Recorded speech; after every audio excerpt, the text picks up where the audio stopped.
নমস্কার আমার সকল ইউটিউব বন্ধুরা, আশা করি সকলেই ভালো আছো।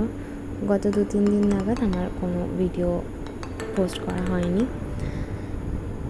যাই হোক, সবাই জানো নিশ্চয়ই যে মঙ্গলবার ভাদ্র মাসের সংক্রান্তি ছিল, আর সেদিন আমাদের পাড়ায় মা মনসার পুজো ছিল। বলেছিলাম রাতের বেলা পুজোর ভিডিও শেয়ার করব, কিন্তু পুজোর সময় একটু ব্যস্ত থাকার কারণে আর কোনো ভিডিও করা হয়ে ওঠেনি। ঠিক তার পরের দিনই মন্দিরে হয়েছিল নরনারায়ণ সেবা। তারই আয়োজন সব সবজি, চাল, ডাল, সবাই সবজি বানাতে বসেও পড়েছে। তো আমাদের পাড়ায় সকলে মিলে খুব আনন্দ করে এই উৎসবে সামিল থাকে। কিন্তু রাতের বেলা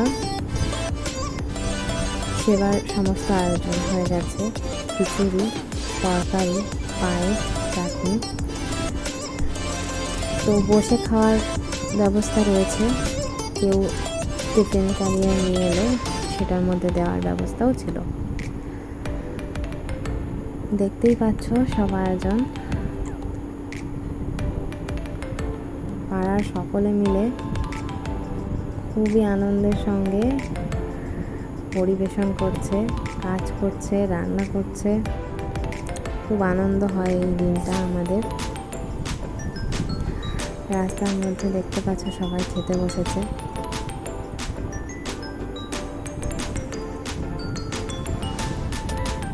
ভিডিওটা ভালো লাগলে লাইক করো, কমেন্ট করো, চ্যানেলটা সাবস্ক্রাইব করে দিও।